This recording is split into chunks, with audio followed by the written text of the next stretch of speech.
اللہ رب العزت قرآن مجید فرقان حمید میں ارشاد فرماتے ہیں ان الذین آمنوا وعملوا الصالحات فلہم اجر غیر ممنون،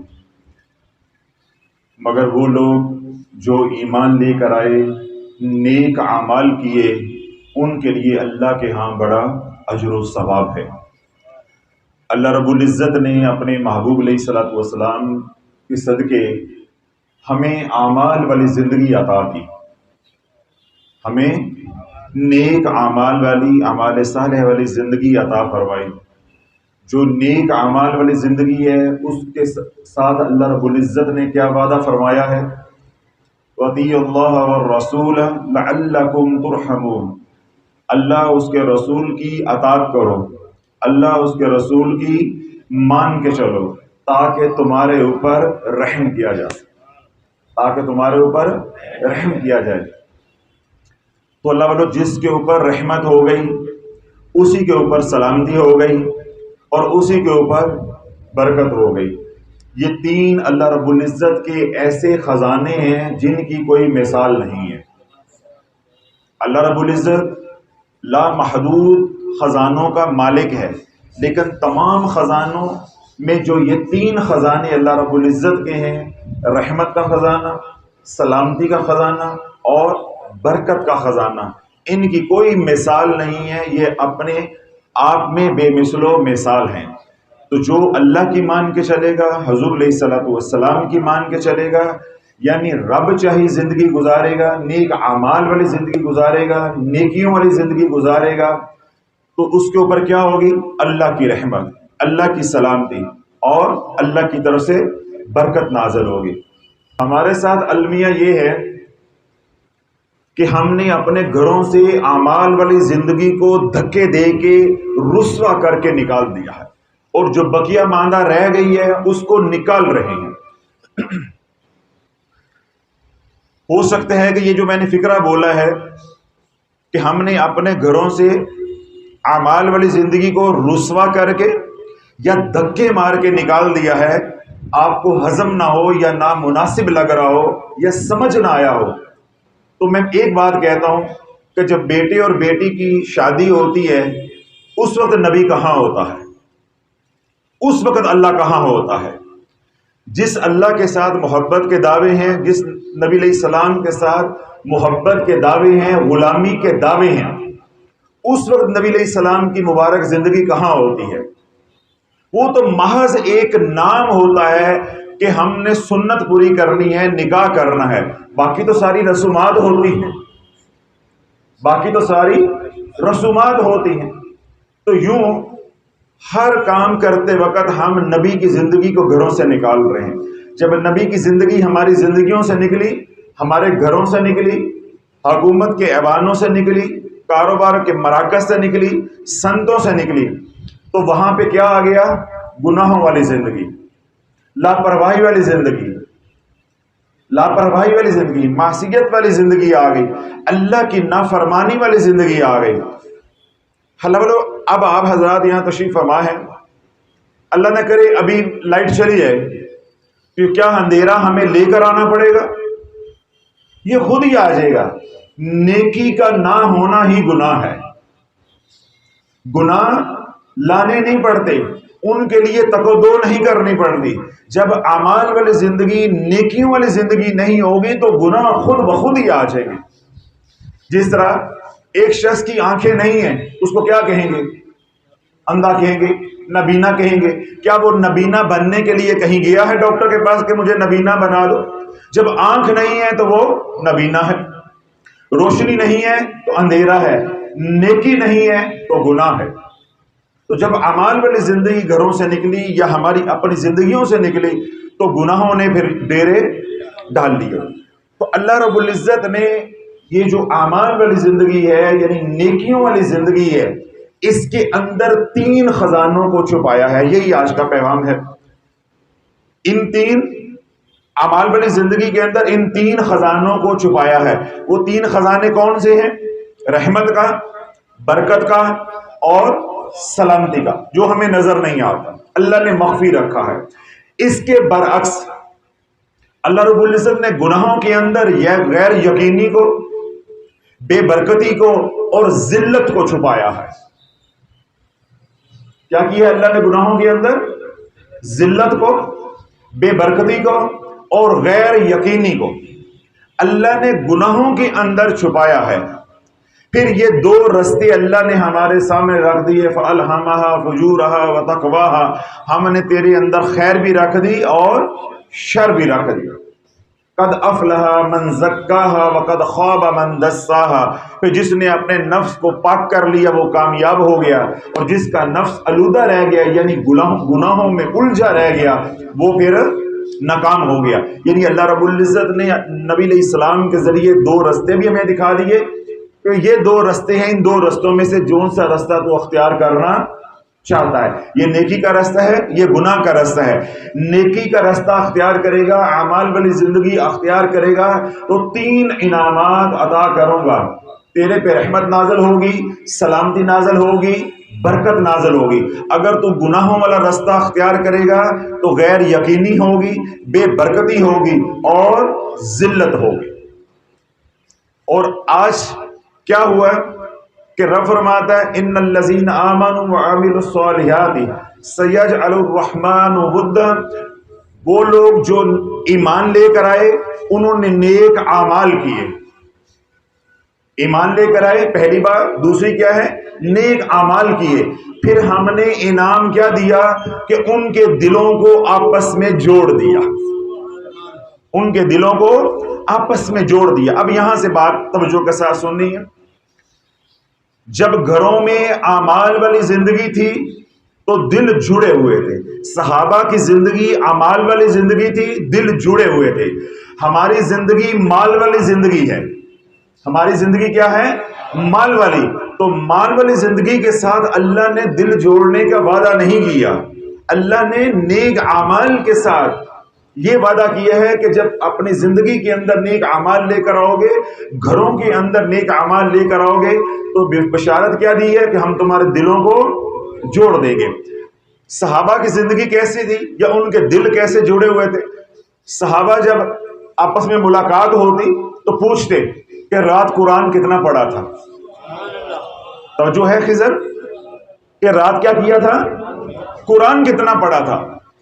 کسی سے ملاقات ہوئی ہے، سلام دعا کے بعد پوچھا کہ رات آپ نے نبی علیہ السلام پہ کتنا درود پڑھا تھا؟ کوئی پوچھ رہا ہے کہ رات کو کتنے نوافل پڑھے تھے؟ کوئی پوچھ رہا ہے کہ آپ آخری دفعہ حضور کی مجلس میں کب گئے تھے؟ آخری بار حضور کی مجلس میں کب گئے تھے؟ اب وہ صحابی رسول کہہ رہے میں پچھلے دنوں گیا ہوں، میں 2 دن پہلے گیا ہوں، یا میں کل رات ہی حضور کی مجلس میں بیٹھا ہوا تھا۔ پھر اللہ کے نبی نے کیا فرمایا ہے؟ جو اللہ کے نبی نے فرمایا ہے وہ مجھے بھی بتا دو تاکہ میں بھی اس پہ عمل کرنے والا بن جاؤں، میں بھی نبی علیہ السلام کے فیضان سے محروم نہ رہ جاؤں۔ تو اللہ والو جب یہ اعمال والی زندگی تھی تو اللہ رب العزت نے صحابہ کو کیا مقام دیا؟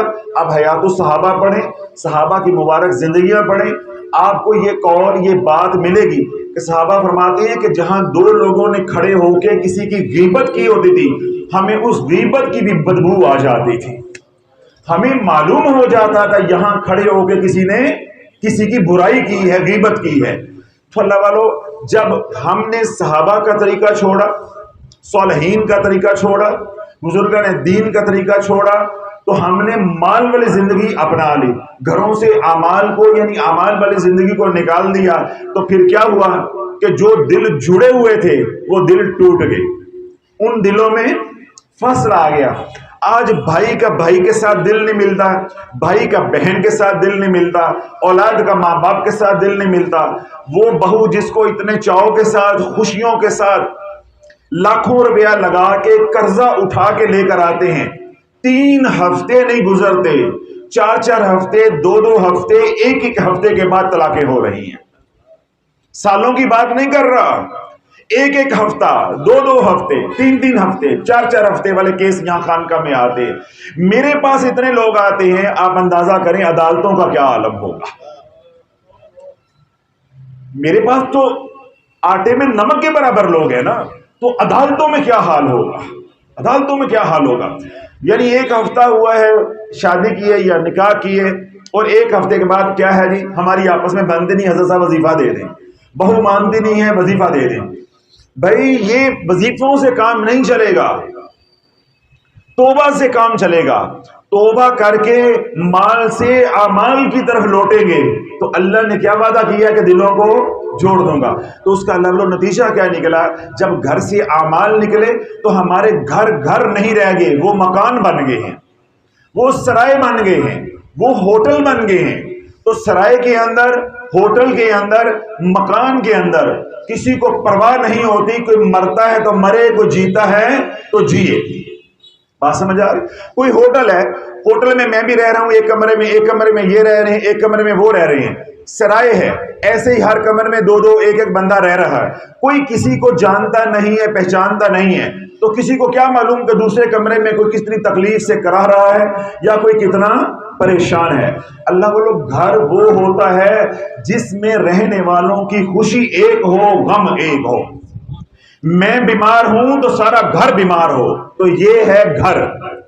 اگر میں بیمار ہوا ہوں تو میری بیماری کی کسی کو پرواہ نہیں ہے، یہ گھر نہیں ہے، یہ سرائے ہے، یہ ہوٹل ہے، یہ مکان ہے۔ اگر میں خوش ہوں تو سارا گھر خوش ہو، سمجھ آ گئی؟ اور اگر میں خوش ہوں تو میری خوشی میں سارے گھر والے خوش نہیں ہیں، تو یہ گھر نہیں ہے، یہ سرائے ہے، یہ ہوٹل ہے۔ تو آج کیا ہے، اگر بہو خوش ہے تو ساس کہتی ہے صبح دی دند کڈن دئی، جب دیکھو یہ ہنس رہی ہوتی ہے، انہوں پتہ نہیں کہڑے چا چڑھے نے، اس کو پتہ نہیں کون سی خوشیاں چڑھی ہوئی ہیں۔ اب یہ دیکھیں کہ اگر وہ بچی خوش ہے تو ساس سے برداشت نہیں ہے، تو اس کا کیا مطلب ہے کہ دل نہیں جڑے ہوئے، دل نہیں جڑے ہوئے، وہ محض گزارا کر رہے ہیں۔ محض کیا کر رہے ہیں؟ گزارا کر رہے ہیں۔ ایسے ہی گھر میں ایک بھائی کو کوئی ملازمت مل گئی ہے، کوئی اچھا اللہ نے کاروبار دے دیا ہے، کوئی عہدہ مل گیا، کوئی عزت مل گئی ہے، تو دوسرا بھائی جو ہے جو اوپر رہتا ہے وہ سن کے ہی جلتا جا رہا ہے، اسے مل گیا مجھے کیوں نہیں ملا، اس بھائی کو مل گیا ہے مجھے کیوں نہیں ملا۔ تو اس کا کیا مطلب ہے؟ اس کو بھائی کی خوشی میں کوئی خوشی نہیں ہے۔ تو جب جہاں اللہ والوں رہنے والوں کی خوشیاں ایک نہیں ہوں گی، غم ایک نہیں ہوں گے، اس کو گھر نہیں کہتے، اس کو سرائے کہتے ہیں، اس کو آج کی زبان میں ہوٹل کہتے ہیں۔ تو ہوٹل کے اندر غم مشترکہ ہوتے ہیں، غم مشترکہ ہوتے ہیں یا خوشیاں مشترکہ ہوتی ہیں، وہاں تو دیواریں ہوتی ہیں، وہاں تو کیا ہوتی ہیں؟ دیواریں ہوتی ہیں۔ کوئی اس کمرے میں رہ رہا ہے پھر دیوار ہے، کوئی اس کمرے میں رہ رہا ہے پھر دیوار ہے، کوئی اس کمرے میں رہ رہا ہے پھر دیوار ہے۔ تو اللہ والو بے نہیں، آج ہم نے اپنے درمیان میں دیواریں نفرت کی کھڑی کر دی ہیں۔ چار بہن بھائی ہیں، ان کی آپس میں نہیں بنتی، میاں بیوی ہیں، ان کی آپس میں نہیں بنتی، کوئی فیکٹری ہے، صنعت ہے، عملہ ہے، مالک کے ساتھ نہیں بنتی، مالک کی لیبر کے ساتھ نہیں بنتی۔ تو اصل وجہ کیا ہے کہ اعمال والی زندگی نہیں ہے۔ کون سی زندگی نہیں ہے؟ اعمال والی زندگی نہیں ہے۔ تو اللہ والو اب اس کا علاج، جتنی میں نے بات کی ہے، آپ حضرات کو بات سمجھ آ گئی ہے کہ اس سارے مرض کا علاج تعویذ دھاگا نہیں ہے، اس مرض کا علاج عاملین کے پاس نہیں ہے، اس مرض کا علاج وظیفے نہیں ہے، اس مرض کا علاج تعویذ لٹکانا، دبانا، پلانا، جلانا نہیں ہے، اس مرض کا علاج ہے اللہ میری توبہ۔ اس مرض کا علاج یہ ہے کہ جس ناپاک زندگی کی طرف دوڑے جا رہے ہو، مڑ کے کملی والے کی طرف آ جاؤ، حضور کی کملی کے نیچے آ جاؤ۔ اللہ دلوں کو بھی جوڑ دے گا، اللہ دلوں کو بھی جوڑ دے گا، اللہ غم بھی ایک کر دے گا، اللہ خوشی بھی ایک کر دے گا۔ اللہ والوں ذرا سوچو کہ جب گھر میں آپ پریشان ہو، اللہ نہ کرے، تو 10 لوگ آپ کا غم بانٹنے والے ہوں تو کیا کوئی غم رہ جائے گا؟ اسی طرح آپ خوش ہیں، بیٹے بیٹی کی شادی ہے یا اللہ نے کوئی اور خوشی دی ہے، تو ساری برادری، شریکہ، محلے دار، دوست، احباب اس خوشی کے اندر شریک ہوں تو اللہ والو وہ خوشی کیا رہ جائے؟ وہ خوشی تو آپ کے بدن کے اندر سرایت کر جائے گی، وہ خوشی آپ کو ایسی توانائی دے گی، آپ کو ایسی انرجی دے گی کہ کوئی غم بھی ہوگا تو آپ اس غم کو بھی بھول جائیں گے۔ جب چار یار سجن ساتھ کھڑے ہوں گے خوشی کے وقت تو خوشی منانے کا بھی مزہ ہے۔ تو اللہ بولو اسی طرح کوئی غم ہو تو چار بندے چارپائی اٹھانے والے ہوں تو غم کا بھی مزہ ہے، غم کا بھی اپنا مزہ ہے، خوشی کا بھی اپنا مزہ ہے، لیکن چار کوئی اپنے ہوں۔ تو جب غم آئے پھر بھی کسی کو بلانا پڑے، خوشی آئے تب بھی کسی کو بلانا پڑے، اللہ نہ بولو نہ غم غم رہ جاتا ہے، نہ خوشی خوشی رہ جاتی ہے۔ تو جتنی میں نے بات اب تک آپ حضرات کے سامنے رکھی ہے، مجھے یہ بتائیں یہ کس گھر کی کہانی نہیں ہے؟ یہ کس گھر کی کہانی نہیں ہے؟ یعنی آپ کو یہی لگے گا کہ حضرت صاحب شاید ہمارے گھر کی بات کر رہے ہیں، وہ کہیں گے کہ جی میرے گھر کی بات ہو رہی ہے، یہ سوچ رہے ہوں گے میرے گھر کی بات۔ یہ ہر گھر کی بات ہے۔ غم ہے تو پھر بھی بلانا پڑتا ہے، خوشی ہے تو پھر بھی یہ پگڑی اتار کے قدموں میں رکھنی پڑتی ہے، میری بیٹی کی شادی ہے خدا کے واسطے آ جاؤ۔ تو اللہ بولو یہ بلایا تو کیا بلایا، چاہے غم میں بلایا چاہے غمی میں بلایا۔ تو عرض کرنے کا مقصد یہ ہے کہ جب ہمارا غم ہی ایک نہیں ہوگا، ہمارے مفادات ہیں، کیا ہیں؟ مفادات۔ مال والی زندگی، پیسے والی روکڑے والی زندگی یا تجارت والی زندگی، اس میں کوئی خسارہ چاہتا ہے؟ کوئی خسارہ نہیں چاہتا۔ ہر بندہ یہ چاہے گا کہ مجھے مال والی زندگی میں نفع ہو، تو خسارہ تو کوئی نہیں چاہے گا۔ تو جب اعمال نکل کے مال آ جائے گا تو پھر کیا ہوں گے؟ مفادات ہوں گے۔ بہو یہ کہے گی کہ مجھے بیاہ کے لے کر آئے ہیں، میرا اپنا کمرہ ہونا چاہیے، میرا اپنا گھر ہونا چاہیے، میاں جتنا کما کے لائے ماں کے ہاتھ پہ نہ رکھے، میرے ہاتھ پہ رکھے، کیونکہ اس کا مفاد ہے۔ اس کے اندر یہ تو احساس ہے ہی نہیں ہے کہ جس ماں نے میرے شوہر کو 25 سال 30 سال پال کے کڑیل جوان کیا ہے، بس سے روزگار کیا ہے اور میرے قابل کیا ہے، شوہر بننے کے قابل کیا ہے، اس ماں کا بھی کوئی تو حق ہے، اس ماں کا بھی تو کوئی حق ہے۔ جس باپ نے میرے شوہر کو پال کے 25-30 سال کا جوان کیا، ڈاکٹر بنایا، انجینئر بنایا، کوئی اچھا جگہ پہ کاروبار کروایا، کوئی آفیسر بنایا، تو جو باپ اپنی اولاد کو پالتا رہا اور خود گلتا رہا، اپنی اولاد کو پالتا رہا اور خود گلتا رہا، تو اولاد تب پلتی ہے جب باپ کی کمر ٹیڑھی ہو جاتی ہے۔ اس لیے کہتے ہیں نا کہ ماں تبے پہ جلتی ہے اور باپ سورج میں جلتا ہے تو پھر اولاد پلتی ہے۔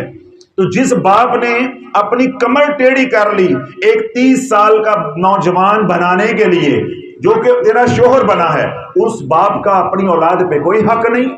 تو آج آئی ہے، تو کہتی ہے جی 100% شیئر جو ہے وہ میرے ہونے چاہیے، 100% حقوق میرے ہونے چاہیے۔ تجھے اپنی حقوق کا پتہ ہے، تجھے ماں باپ کے حقوق کا کوئی علم نہیں۔ تو بات سمجھ آ رہی ہے کہ نہیں؟ اسی طرح اسی کے برعکس ایک بیٹی ہے، وہ میری بیٹی ہے، آپ کی بیٹی ہے، میری بہن ہے، آپ کی بہن ہے۔ ہم بیاہ کے کسی جگہ پہ بیاہ دیتے ہیں، وہاں رخصت کر دیتے ہیں، تو وہ جاتے ہی جو ہے وہ سلوک کرتے ہیں اس کے ساتھ برا، اس کی زندگی اجیرن کر دیتے ہیں، زندگی اجیرن کر دیتے ہیں۔ وہ یہ کیوں بھول جاتے ہیں کہ ہم کسی کی بیٹی کو بیٹی بنا کر لے کر آئے ہیں۔ جب ہماری بیٹی کہیں جائے گی تو جو سلوک ہم کسی کی بیٹی کے ساتھ کر رہے ہیں، جب یہی سلوک ہماری بیٹی کے ساتھ ہوگا تو پھر کیا ہوگا؟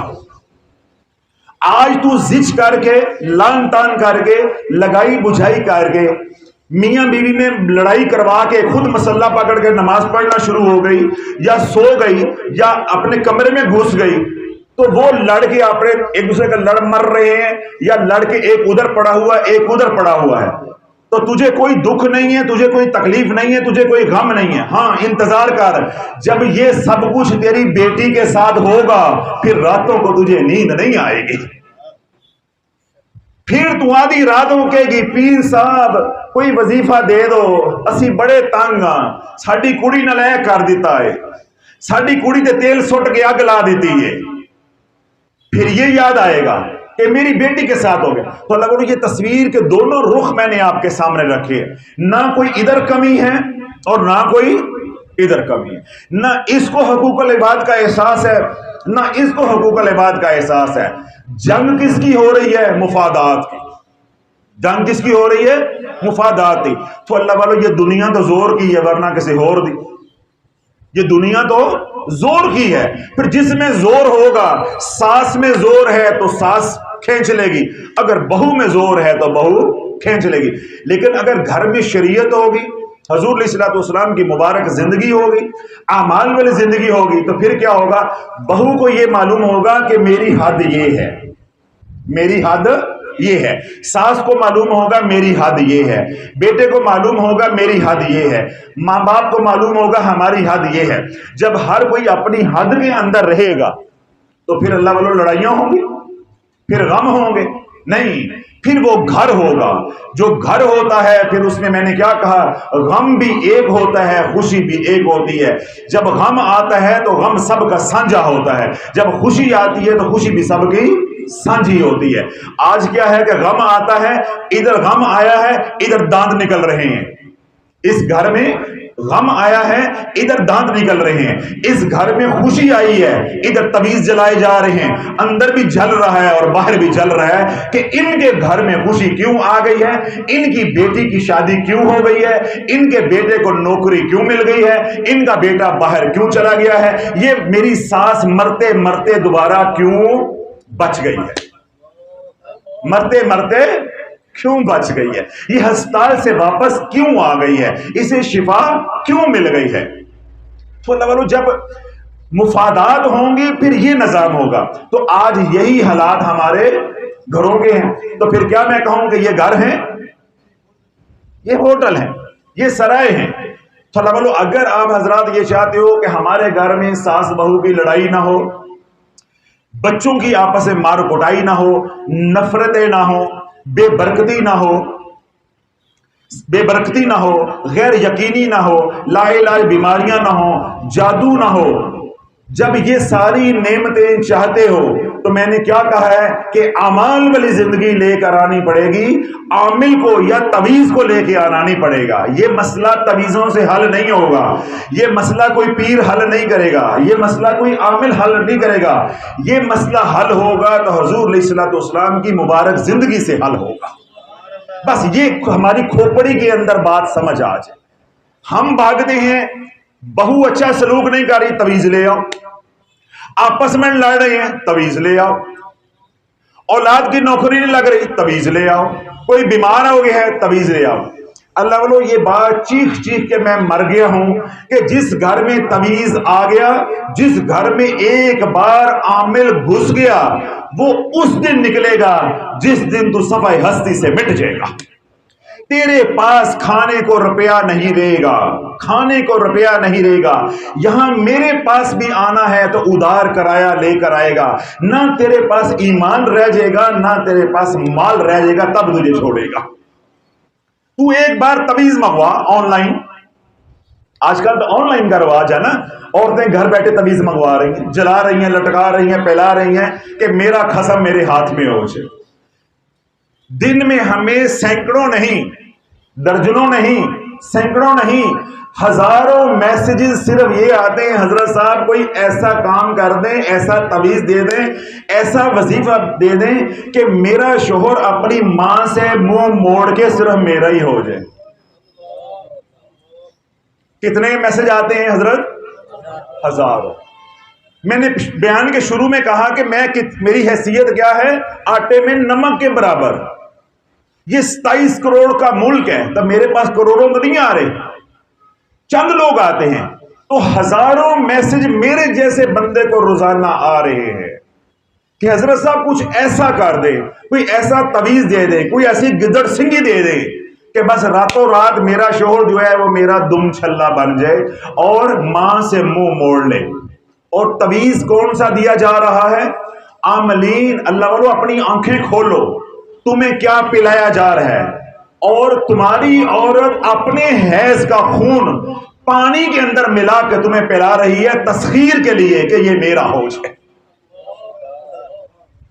اپنے حیض کا خون، اپنے مخصوص ایام میں آنے والا خون وہ نکال کے اس کے اوپر عمل کروا کے تمہیں پانی کے اندر، روٹی کے اندر، چائے کے اندر ملا کے پلایا جا رہا ہے. میرا بندہ میرا ہو جائے، میرا بندہ میرا ہو جائے. تو جب گھر میں بیویوں کو مارو گے، ان کے حقوق پورے نہیں کرو گے، تو وہ عاملین کے پاس جائیں گی. تو جو بھی کوئی عامل ہے وہ میری بات سن رہا کہ میں نے کس طرف اشارہ کیا، یہ کون سا عمل ہوتا ہے. تو جو عورت بھی ایسے جادوگر کے پاس جائے گی کہ میرا بندہ میرا ہو جائے، تو وہ پھر اس کو کیا پلائے گا؟ میں نے اشارہ تھا آپ کو بتا دیا ہے. تو اللہ والو، اگر یہ گند پینا ہے تو جیسی زندگی اب گزارا، مجھے کوئی گلا نہیں ہے. جب تمہیں یہ گند پی کے کوئی تکلیف نہیں ہے تو مجھے کیا تکلیف ہے؟ جاؤ پیو جا کے. اگر یہ تمہیں شراب طہورہ پسند ہے تو جاؤ پیو جا کے، جاؤ پیو جا کے. تو اگر آپ کہتے ہو کہ نہیں، آج ہماری آنکھیں کھل گئی ہیں کہ جو میں بیوی کے گن گا رہا ہوں اس کے پیچھے یہ ہو رہا ہے، تو پھر حضور کی مبارک زندگی کی طرف آ جاؤ. ماں کو ماں سمجھو، بیوی کو بیوی سمجھو، بہن کو بہن سمجھو، بھائی کو بھائی سمجھو. جو جس کا حق ہے اس کے مطابق چلو. جب اعمال والی زندگی گھر لے کر آؤ گے پھر اس جام سے بچ جاؤ گے جس کا میں نے اشارہ کیا ہے. وگرنہ یہ جام گھر گھر میں چل رہا ہے، یہ جام گھر گھر میں چل رہا ہے. اللہ والو، کاغذ کے اوپر خون لگا لگا کے تمہاری عورتیں عاملوں کو بھیج رہی ہیں، کپڑے کے اوپر خون لگا لگا کے تمہاری عورتیں عاملین کو بھیج رہی ہیں. وہ عمل کر کر کے تمہارے گھر میں آن لائن کوریئر کروا رہے ہیں. تمہارے گھر میں یہ سب کچھ ہو رہا ہے، تمہیں معلوم نہیں ہے. کیوں؟ اللہ نے تیری مت مار دی ہے. ختم اللہ علی قلوبہم علی سمعہم وعلی ابصارہم. جب تو نے نبی سے منہ موڑ لیا، اللہ کی رحمت نے تیرے سے منہ موڑ لیا کہ جا جہاں مرضی کھے کھا جا گیا، جو مرضی کر. جب تو میرے کملی والے کا نہیں بنا تو تیری خوراک اب یہی ہے، تیری یہی خوراک ہے دنیا میں، تیری یہی خوراک ہے دنیا میں. تو اللہ والو، جب گھر میں دین لے کر آؤ گے، تمہاری گھر والی 5 وقت کی نمازی ہوگی، ذکر کرنے والی ہوگی، تو کیا وہ اس طرح کی حرکتیں کرے گی؟ اس طرح کی حرکتیں کرے گی؟ تو بھلا کس کا ہے؟ تمہارا ہے. اگر کسی کی بیٹی کو اذیت دو گے تو تمہارے ساتھ یہ ہوگا. اس کے برعکس اگر ساس اذیت دے گی تو ساس کے ساتھ بھی یہی کچھ ہوگا. تو جب دین گھر میں آ جائے گا، اعمال والی زندگی آ جائے گی، تو پھر میں نے کیا عرض کیا کہ اللہ رب العزت نے وعدہ کیا کیا ہے کہ ہم دلوں کو آپس میں جوڑ دیں گے. پھر غم ایک ہوگا، خوشی ایک ہوگی، کیونکہ گھر ایک ہے، ہم سب ایک ہیں، ہم سب ایک ہیں. اللہ نہ کرے کوئی لڑائی جھگڑا ہوتا ہے تو آپ سارے ایک ہیں، کوئی غم آتا ہے تو سارے ایک ہیں، کوئی خوشی آتی ہے تو سارے ایک ہیں. تو جب میں نے پہلے بھی کہا کہ جب غم آ جائے تو 4 بندے ساتھ ہوں تو غم نہیں رہتا، اور اگر خوشی آ جائے تو 4 بندے ساتھ ہوں تو خوشی دوبالا ہو جاتی ہے. خوشی کا مزہ ہی اپنا ہوتا ہے، خوشی کا مزہ ہی اپنا ہوتا ہے. تو تیسری بات میں نے کیا کہی کہ یہ ان مسائل کا حل تویز نہیں ہے، ان مسائل کا حل عامل نہیں ہے. ان مسائل کا حل کیا ہے؟ حضور علیہ الصلوۃ والسلام کی مبارک زندگی. جب مبارک زندگی گھر میں آئے گی تو پھر کیسے ہمارے دل جڑیں گے، کیسے مسئلے حل ہوں گے. بس یہ بات توجہ کے ساتھ سن لیں. حضور علیہ الصلوۃ والسلام اپنے صحابہ کے ساتھ جب غزوہ کے لیے، جنگ کے لیے جا رہے تھے تو اللہ کے نبی علیہ الصلوۃ والسلام نے ایک جگہ پہ پڑاؤ کیا. جاگتے رہنا ہے، ذرا دل کے کانوں کے ساتھ یہ روایت سننی ہے. تو اللہ کے نبی علیہ الصلوۃ والسلام نے صحابہ کو حکم دیا کہ جہاں ہم نے پڑاؤ کیا ہے یہیں پہ طعام کا بندوبست کر لو، یعنی کھا پی بھی یہیں پہ لو، تاکہ اس کے بعد پھر دوبارہ سفر شروع ہو جائے گا. اللہ کے نبی علیہ الصلوۃ والسلام کے حکم کے مطابق صحابہ نے اپنی سواریوں سے سامان اتارا، سامان کھولا، دسترخوان لگا. جب دسترخوان لگا تو اب روٹی ہے، سالن نہیں ہے. روٹی ہے یعنی خشک روٹیاں ہیں، سالن نہیں ہے. تو صحابہ نے اللہ کے نبی علیہ الصلوۃ والسلام کی بارگاہ میں آ کے عرض کی کہ یا رسول اللہ، سکے ٹکر ہیں، روٹی ہے پر سالن نہیں ہے. بس اتنی بات کی ہے تو شہد کی مکھیاں جو ہیں وہ آئیں، شہد کی مکھیاں آئیں، وہ بنانے لگی. تو صحابہ نے حضور علیہ الصلوۃ والسلام کی بارگاہ میں عرض کی یا رسول اللہ، یہ شہد کی مکھیاں کیوں شور کر رہی ہیں، کیوں شور مچا رہی ہیں؟ تو اللہ کے نبی علیہ الصلوۃ والسلام نے فرمایا کہ شہد کی مکھیاں مجھے کہہ رہی ہیں کہ یا رسول اللہ، آپ کے صحابہ کے پاس کھانے کو روٹی ہے لیکن سالن نہیں ہے. ہم یہ بتانے کے لیے آئی ہیں کہ ہم نے فلاں غار کے اندر شہد کا چھتا لگایا ہے، فلاں چھتے میں ہم نے شہد بنایا ہے کوئی اس چھتے سے شہد نکال کے لانے والا؟ کیونکہ ہم شہد لانے پہ قادر نہیں ہیں، ہم شہد لانے پہ قادر نہیں ہیں. تو حضور علیہ الصلوۃ والسلام نے اپنے غلاموں پہ نگاہ ڈالی تو مولا علی کو فرمایا علی اٹھو، علی اٹھو، جاؤ وہ شہد لے کر آؤ، جاؤ تویز لے کر آؤ. یہ کہا تھا شہد لے کر آؤ، جاؤ شہد لے کر آؤ. مولا علی حضور علیہ الصلوۃ والسلام کے حکم پہ شہد کی مکھیوں کے پیچھے پیچھے چلتے گئے. آگے آگے مکھیاں چل رہی ہیں اور پیچھے پیچھے مولا علی چل رہے ہیں. ہاتھ میں وہ پیالہ ہے لکڑ کا جس میں شہد نچوڑنا ہے. مکھیاں غار کے اندر داخل ہوئی، مولا علی بھی غار کے اندر داخل ہوئے. دیکھا سامنے چھتا ہے بہت بڑا اور شہد کے ساتھ بھرا ہوا ہے. مکھیاں الگ ہو گئی، مولا علی نے چھتے کو نچوڑ لیا، یعنی شہد اس میں نکال لیا. شہد لا کے حضور علیہ الصلوۃ والسلام کی بارگاہ میں پیش کیا. میرے کملی والے نے وہ شہد جو صحابہ کے درمیان تقسیم کر دیا. اب دسترخوان لگ گیا ہے، روٹی ہے، شہد بھی آ گیا، یعنی سالن بھی آ گیا.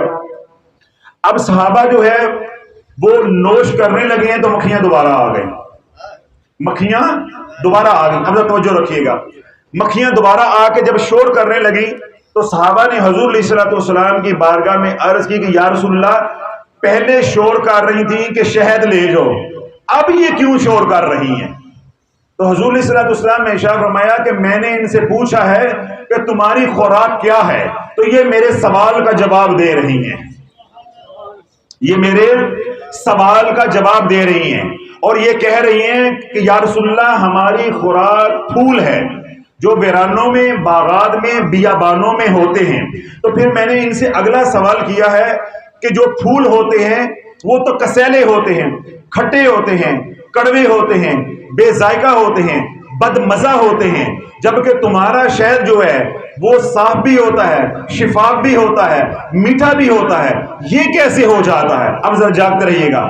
تو شہد کی مکھیاں مجھے کہہ رہی ہیں یا رسول اللہ ہمارا ایک امیر ہے، ہمارا ایک امیر ہے، ہمارا ایک رہبر ہے، ہمارا ایک سردار ہے.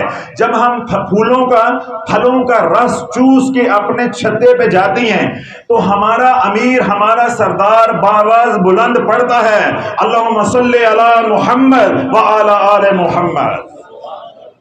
ہمارا رہبر، ہمارا سردار باواز بلند پڑتا ہے اللہم صلی علی محمد وعلی آل محمد، یعنی آپ کی ذات پہ درود پاک پڑتا ہے. جب ہمارا سردار درود پاک پڑتا ہے تو پھر ہم بھی اس کے ساتھ مل کے درود پڑھتے ہیں.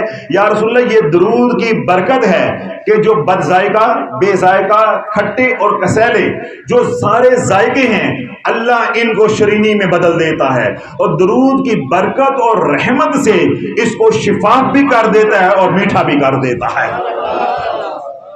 اس کو شفاف یعنی صاف ستھرا بھی کر دیتا ہے اور میٹھا بھی کر دیتا ہے.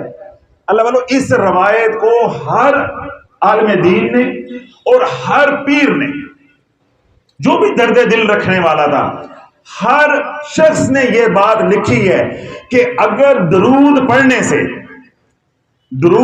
سے کھٹے میٹھے ہو سکتے ہیں، کسیلے میٹھے ہو سکتے ہیں، بے ذائقہ اور بد ذائقہ میٹھے ہو سکتے ہیں، تو جس گھر میں رنجشیں ہیں، ناراضگیاں ہیں، لڑائی جھگڑے ہیں، دل آپس میں ملے نہیں ہیں، نفرتیں نہیں ہیں، جب اس گھر میں درود پڑھا جائے گا تو اس گھر میں محبتیں کیوں نہیں ہو سکتی، الفتیں کیوں نہیں ہو سکتی، دوستیاں اور محبتیں کیوں نہیں ہو سکتی. اگر آپ حضرات یہ چاہتے ہیں کہ ہمارے گھر میں محبتیں ہوں، الفتیں ہوں، دوستیاں ہوں، راحتیں ہوں، انسیت ہو، آپس میں لگاؤ ہو اور ہم سب گھر میں ایک ہوں، ہم ہوں بھی ایک، ہمارا غم بھی ایک ہو، ہماری خوشی بھی ایک ہو، تو پھر کملی والے پہ درود پڑھو. پھر درود کام آئے گا، پھر آپ کے عامل کام نہیں آئے گا، یہ لٹکانے والا تویز کام نہیں آئے گا، یہ دبانے والا تویز کام نہیں آئے گا، یہ جلانے والا تویز کام نہیں آئے گا، پھر جدھر میں نے اشارہ کیا وہ پلانے والا تویز کام نہیں آئے گا، کملی والا کام آئے گا اور کملی والے پہ پڑھے جانے والا درود کام آئے گا. بات سمجھ آ گئی؟ اب آپ حضرات جو پریشان آئے ہیں گھروں کی پریشانیاں لے کے کہ گھر میں بچے نافرمانی کرتے ہیں، اولاد نافرمان ہے، بیوی بد زبان ہے، بیوی کہتی ہے میری ساس بد زبان ہے، وہ سلوک اچھا نہیں کرتی، جو یہ تمام پریشانیاں لے کر آئے ہیں میرے پاس یہاں پہ، اور امید باندھ کر آئے ہیں کہ جی ہمیں حضرت صاحب تعویذ دیں گے، وہ ہاتھ کھڑا کریں کس کس نے اب تعویذ لینا ہے، بس دنگ نکل گیا، دنگ نکل گیا نا کہ بھائی یہ معاملہ تو تمہارے گھر میں بھی حل ہو سکتا تھا۔ اگر اتنی دور سے اس کام کے لیے آئے ہیں، اتنی گرمی کے اندر کرایہ لگا کے، تو اللہ والوں کسی اللہ والے کو سنا ہوتا تو کملی والے پہ درود پڑھتے رہتے تو تمہارے گھر میں کبھی برود نہ آتا۔ گھر میں جو برود آیا ہے، گھر میں برود نے جو تباہی پھیلائی ہے، دلوں کو جدا کر دیا ہے، آپس میں نفرتوں کی درمیان میں دیواریں کھڑی کر دی ہیں، وہ کس نے کر دی ہیں؟ جب درود نکلا تو برود لینا نہیں پڑتا، برود خود ہی آ جاتا ہے۔ میں نے شروع میں بھی کہا کہ جب لائٹ جائے گی، روشنی جائے گی تو اندھیرا لانا نہیں پڑتا، یہ خود آ جاتا ہے۔ جس گھر میں، جس دفتر میں، جس سنت میں، جہاں بھی لوگ رہتے ہیں، جہاں درود نہیں پڑھا جائے گا اللہ والو، وہاں برود ہوگا۔ بس ذرا اپنے گھروں میں یہاں بیٹھے بیٹھے تخیل میں، تصور میں سوچو کہ میرے گھر میں کتنا درود پڑھا جاتا ہے۔ اگر تو شرم تھوڑی سی ہو تو آپ آنکھیں اٹھا کے دیکھ نہیں سکتے۔ کیوں؟ یہ کسی اور بندے کو پاگل تو کیا جا سکتا، حضرت صاحب ہم درود پڑھتے، ہم تو بہت پڑھتے ہیں، تو مجھے پاگل کیسے بناؤ گے؟ جو معاشرہ 90% بے نمازی ہے، امیر صاحب، جو معاشرہ 90% بے نمازی ہے، جو بندہ نماز نہیں پڑھتا، وہ کملی والے پہ درود بھیجتا ہوگا؟ 100 میں سے 90 تو نکال دو، نہیں درکار دو، تو باقی کتنے رہ گئے؟ 10۔ تو 10 والے کیا جو ہر بندہ نماز پڑھتا ہے وہ دن رات درود بھی پڑھتا ہے؟ اس کا کیا مطلب ہے؟ الا قلیل، الا قلیل۔ 90% جب لوگ نماز نہیں پڑھتے، جو نماز نہیں پڑھتا وہ عشر دیتا ہوگا، جو نماز نہیں پڑھتا وہ زکات دیتا ہوگا، جو نماز نہیں پڑھتا وہ بہنوں کا حصہ دیتا ہوگا، جو نماز نہیں پڑھتا وہ یتیموں کا حق ان کو دیتا ہوگا۔ تو اللہ، یہ ہمارے گھر کی تصویر ہے۔ جب 90% معاشرہ اس حد تک پہنچ گیا ہوا بے روی کا شکار ہے کہ اس کو نماز کی فرصت نہیں ہے، نماز کی توفیق نہیں ہے، تو پھر باقی رہ گئے 10%۔ تو اللہ والو 10% میں بھی کوئی نصیبوں والا ہوگا جو درود کو وظیفہ بنا کے پڑھتا ہوگا۔ وہ 1% ہو، 2% ہو، 3% ہو، 4% ہو، لیکن ہم حسن ظن رکھتے ہیں کہ وہ 10% ہی ہے، کہ جو نماز پڑھتے ہیں وہ سارے ہی درود پڑھتے ہیں۔ چلو وظیفہ بنا کے نہیں پڑھتے، نماز میں تو درود پڑھتے ہیں نا، جب میرے کملی والے کا نام آتا تب تو درود پڑھتے ہیں نا، جب تکبیر ہوتی ہے تو تب تو درود پڑھتے ہیں۔ تو چلو ہم 10% کے بارے میں حسن ظن رکھ لیتے ہیں، کسی نہ کسی درجے کا وہ درود پڑھتے ہیں۔ تو اللہ والو جب بقیہ 90% معاشرہ برود والا ہوگا، مجھے بتاؤ کہ سکھ معاشرے میں کہاں سے آ جائے گا؟ سکھ معاشرے میں کہاں سے آ جائے گا؟ کل بھی میں نے بیان کیا، تو میں نے بیان کے اندر یہ بات، یہ نقطہ سمجھانے کی کوشش کی کہ آپ لوگ بھی یہ بات کہتے ہیں، میں بھی معاشرے میں دیکھتا ہوں، لوگوں سے ملتا ہوں، سارا دن میرا یہی کام ہے، آپ بڑے خوشحال تھے، کیا تھا؟ بڑے خوشحال تھے، زمینیں تھی، کاروبار تھا، عزت تھی، سب کچھ تھا، آپس میں پیار محبت تھا، گھر میں ایک دوسرے کے ساتھ وفاداری تھی، لحاظ تھا، سب کچھ تھا۔ بس ایک بیٹے کی شادی کی، سارے تتر بتر ہو گئے، یعنی ایک بہو گھر میں داخل ہوئی ہے، سب علیحدہ علیحدہ ہو گئے، نفرتیں، رنجشیں، بیماریاں، آپس میں جائیدادوں کی تقسیم میں لڑائیاں، اب ایک دوسرے کا منہ دیکھنا نہیں چاہتے۔ اس کے برعکس کیا ہے؟ پہلے بڑے غریب تھے، پہلے کیا تھے؟ غریب تھے، کوئی حیثیت نہیں تھی، ایک بیٹے کی شادی کی، بہو گھر آئی، ایسی نصیبوں والی تھی کہ جو بیٹا ہے اس کو اللہ نے اچھا کاروبار دے دیا، اچھی نوکری دے دی، یا باہر چلا گیا، تو کیا ہوا؟ ایک نے کمایا، سارے بھائیوں کو اس نے کھڑا کر دیا۔ ایک عورت آئی، اس نے سارا گھر تباہ کر دیا، ادھر ایک عورت آئی، اس نے سارا گھر بنا دیا۔ یہ جو آئی ہے یہ برود والے گھر سے آئی ہے، اور یہ جو آئی ہے یہ درود والے گھر سے آئی ہے۔ اب نقطہ سمجھ آ گیا سارا؟ اب اس کے اوپر مزید کلام کی ضرورت تو نہیں ہے۔ اللہ اگر آپ یہ چاہتے ہو کہ میرا گھر درود والا بن جائے، برکتوں والا بن جائے، سلامتی والا بن جائے، تو پھر کیا ہے؟ اپنے گھر میں کثرت سے درود پڑھو، اپنے بچوں کو درود پہ لگاؤ۔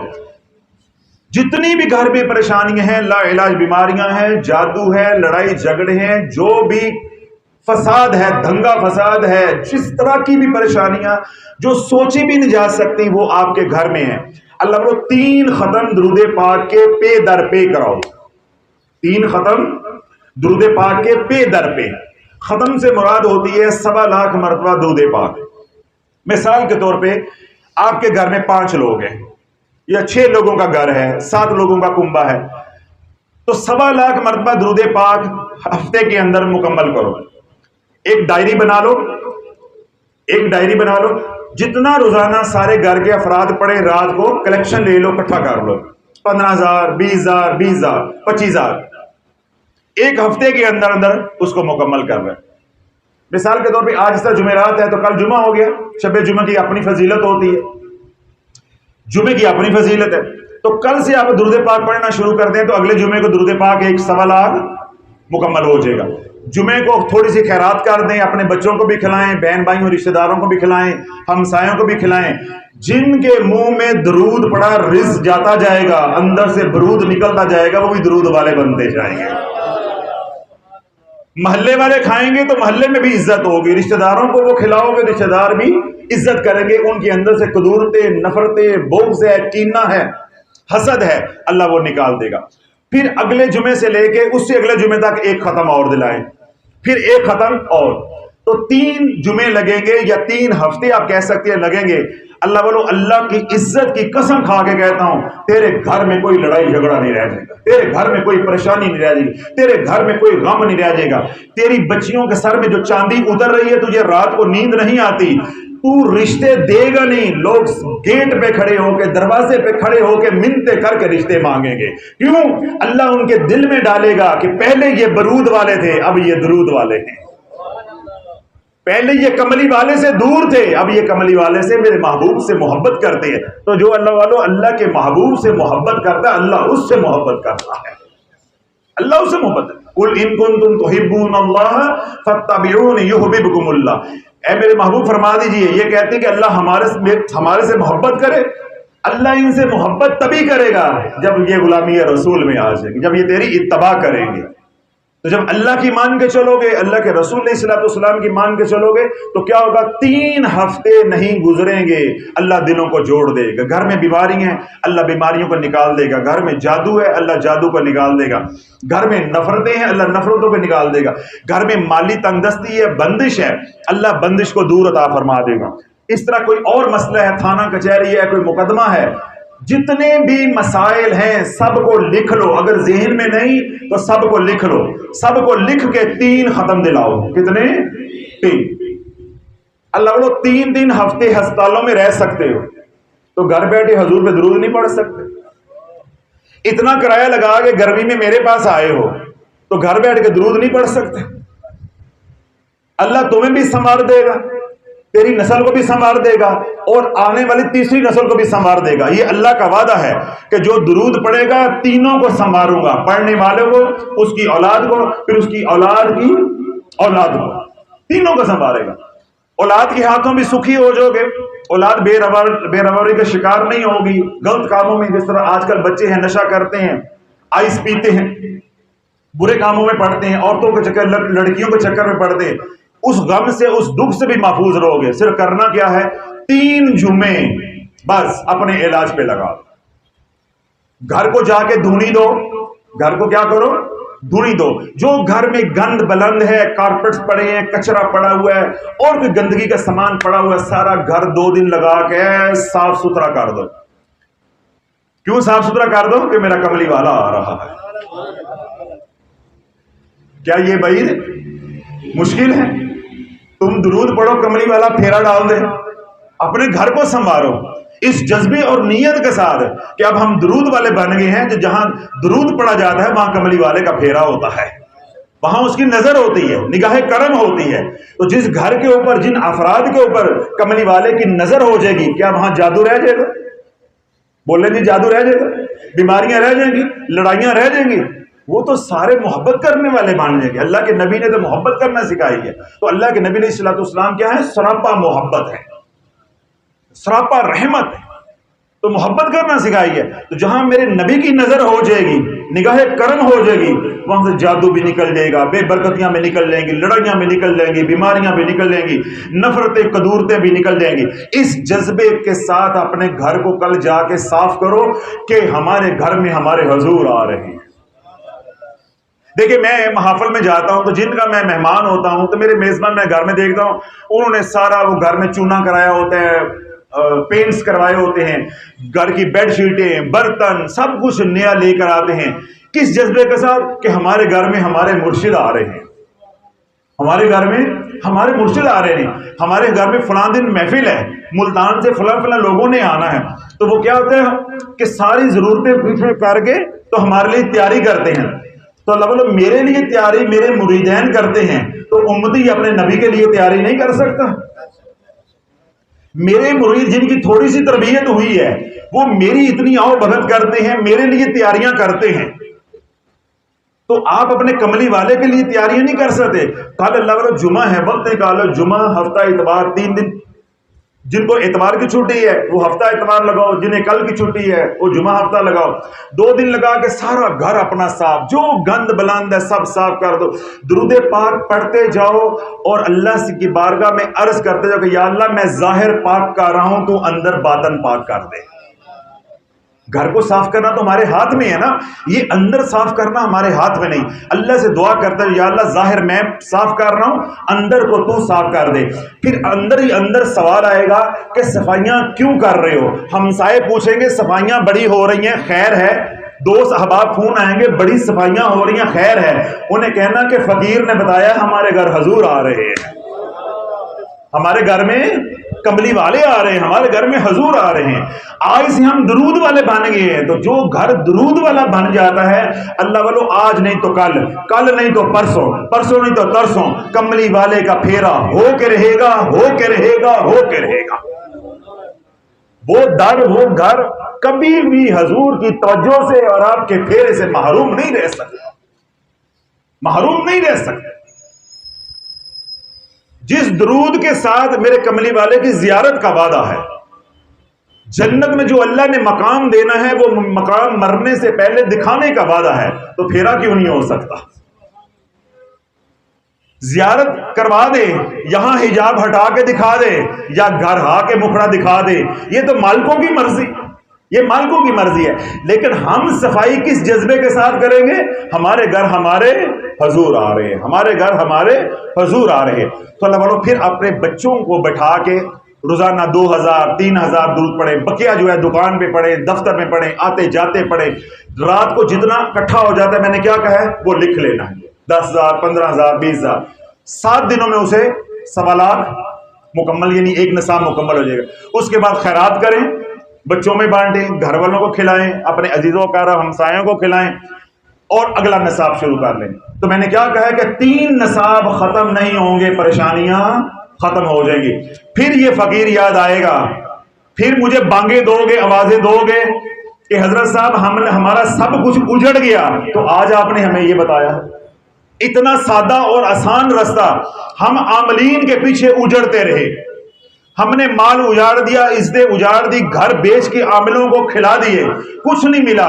لیکن جب ہم نے گھر کی صفائی اس جذبے اور نیت اور محبت سے کی کہ ہمارے گھر ہمارے حضور آ رہے ہیں، تو جب شیاطین کو پتا چلا کہ ان کے گھر میں ان کے حضور آ رہے ہیں، تو شیاطین وہاں رہیں گے، وہ نکلیں گے، وہ دوڑیں گے. جادو بھی نکلے گا، رنجشیں بھی نکلیں گی، قدورتیں بھی نکلیں گی، نفرتیں بھی نکلیں گی. اور وہاں کیا آئے گا؟ وہاں رحمت آئے گی، وہاں سلامتی آئے گی، وہاں برکت آئے گی. جہاں رحمت آتی ہے، جہاں سلامتی آتی ہے، جہاں برکت آتی ہے، پھر وہاں جادو نہیں رہتا، وہاں مالی تنگ دستی نہیں رہتی، وہاں لڑائیاں نہیں رہتی، وہاں بیماریاں نہیں رہتی، وہاں خوشیاں ہوتی ہیں، وہاں الفتیں ہوتی ہیں، وہاں محبتیں ہوتی ہیں. تو 3 ہفتے جب یعنی 3 ختم آپ کے مکمل ہو جائیں، اس کے بعد اپنی طبیعت، اپنے وقت، اپنے مزاج، اپنی آسانی کے مطابق ایک تعداد مقرر کر لے کہ میں نے 1000 روزانہ پڑھنا ہے، میں نے 2000 روزانہ پڑھنا ہے، میں نے 500 روزانہ پڑھنا ہے، یا میں نے 300 روزانہ پڑھنا ہے، یہ سب آپ کے اوپر ہے۔ درود کون سا پڑھنا ہے؟ اللہم صلی علی محمد وعلی آل محمد۔ بتاؤ کہ یہ مشکل ہے؟ یعنی 1 گھنٹے کے اندر بندہ مزے لے لے کے بھی پڑھے تو 2000 پڑھ لیتا ہے۔ تو اگر میں نے جس طرح میں نے کہا کہ ایک گھر میں 5-6 لوگ پڑھنے والے ہیں تو شام تک 15,000 پڑھنا کوئی مشکل ہے؟ ڈاکٹر کے پاس دوائی لینے جاؤ، یہ آپ کا گھر ہے، یہ ڈاکٹر کا کلینک ہے، اور آپ کے اور ڈاکٹر کے گھر کی دیوار یا ڈاکٹر کے کلینک کی دیوار مشترکہ ہے، تو تب بھی 1 گھنٹہ دوائی لینے پہ لگ جاتا ہے۔ بیٹے بولو میں نے غلط بولا ہے؟ یعنی آپ کی دیوار مشترکہ ہے، جس طرح یہ ڈاکٹر بخاری صاحب کی دیوار ہمارے ساتھ مشترکہ ہے، ابھی ہم ان سے دوائی لینے چلے جائیں تو گھنٹہ 1.5 گھنٹہ ہمیں لگے گا، ہمسائے ہونے کے باوجود بھی، کیونکہ مریض بیٹھے ہوئے ہیں، ہمیں وہ لائن میں لگائیں گے، پہلے چیک کریں گے، پھر ایکس رے ہوگا، پھر ٹیسٹ ہوں گے، پھر وہ دوائی بنے گی، پھر ہمیں دیں گے، 1000-1500 روپیہ بھی لگے گا کم از کم بھی، اور ساتھ کیا ہوگا؟ گھنٹہ 1.5 گھنٹہ انتظار بھی۔ تو ڈاکٹر سے دوائی لینے گیا تو 1 گھنٹہ انتظار کیا، تو کملی والے کے انتظار میں 2 گھنٹے درود نہیں پڑھ سکتا؟ کوئی جواب ہے آپ کے پاس نہ کرنے کا؟ ڈاکٹر کے پاس دوائی لینے کے لیے گئے، میں نے بتایا کہ دیوار مشترکہ ہو، کوئی سفر کر کے بھی نہ جانا ہو کہ بھائی وہ نشتر روڈ پہ جانا ہے، وہ فلاں شاہ شمس پارک میں جانا ہے، نواں شہر جانا ہے، ڈی ایچ اے میں جانا ہے، نہیں، مشترکہ دیوار ہے، تب بھی گھنٹے کا کام ہے کم از کم۔ ڈاکٹر فارغ بھی بیٹھا ہو تب بھی گھنٹے کا کام ہے۔ تو ڈاکٹر کے پاس 4 مریض اس وقت بیٹھے ہوں تو 2-2.5 گھنٹے آپ کو انتظار کرنا پڑے گا۔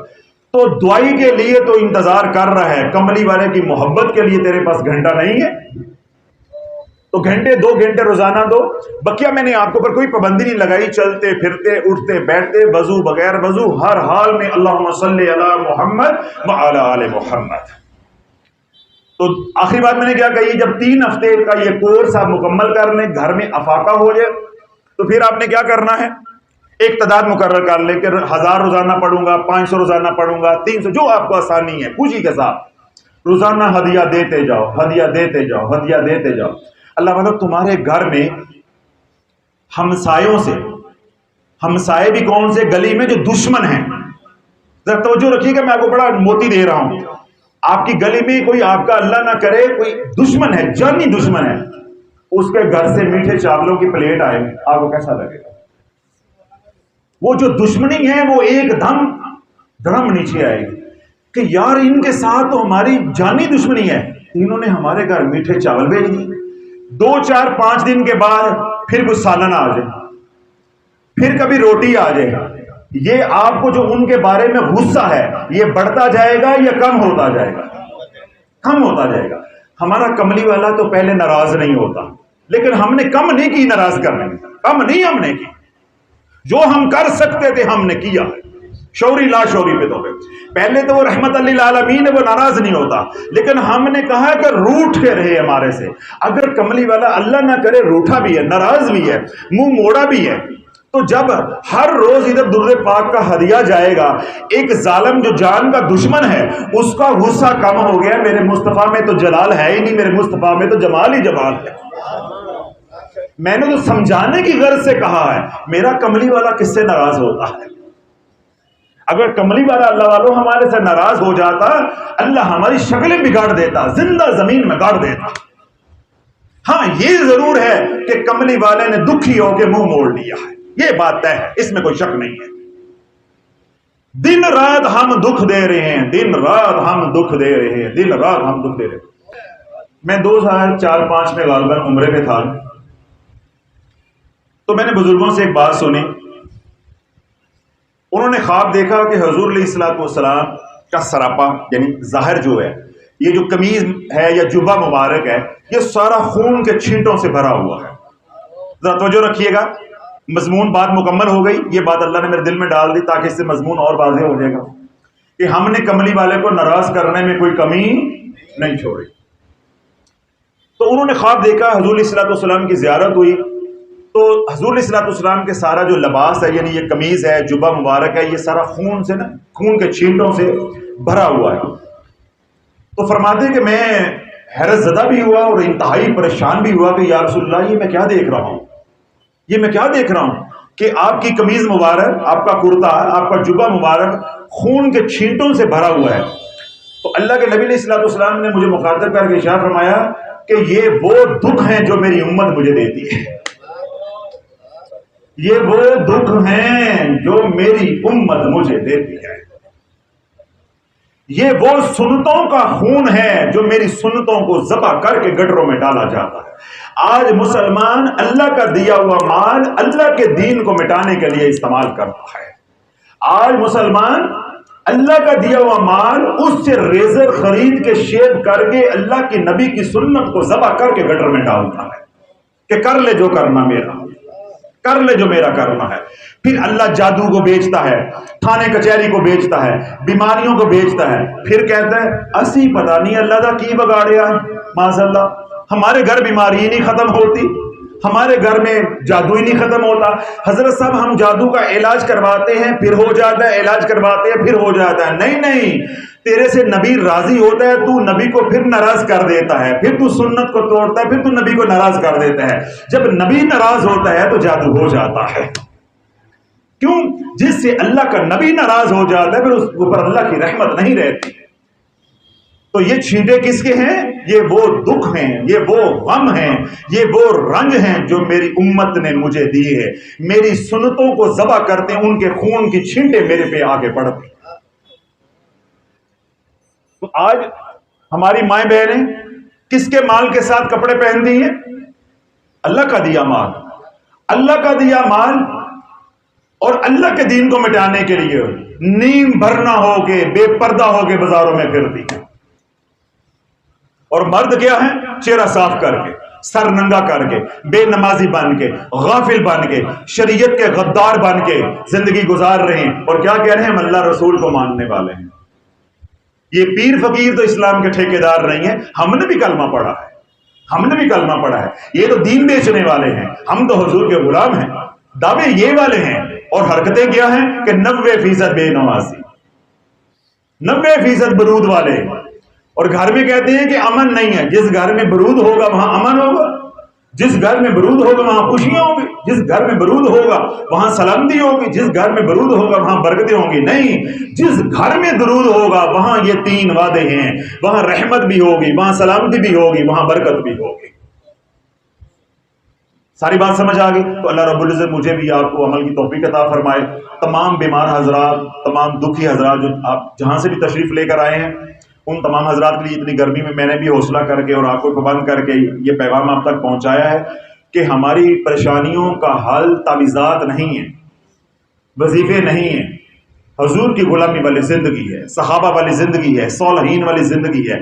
صالحین کی زندگی میں ایک عمل میں نے آپ کے سامنے رکھا ہے کہ اپنے گھر میں درود کو رواج دو.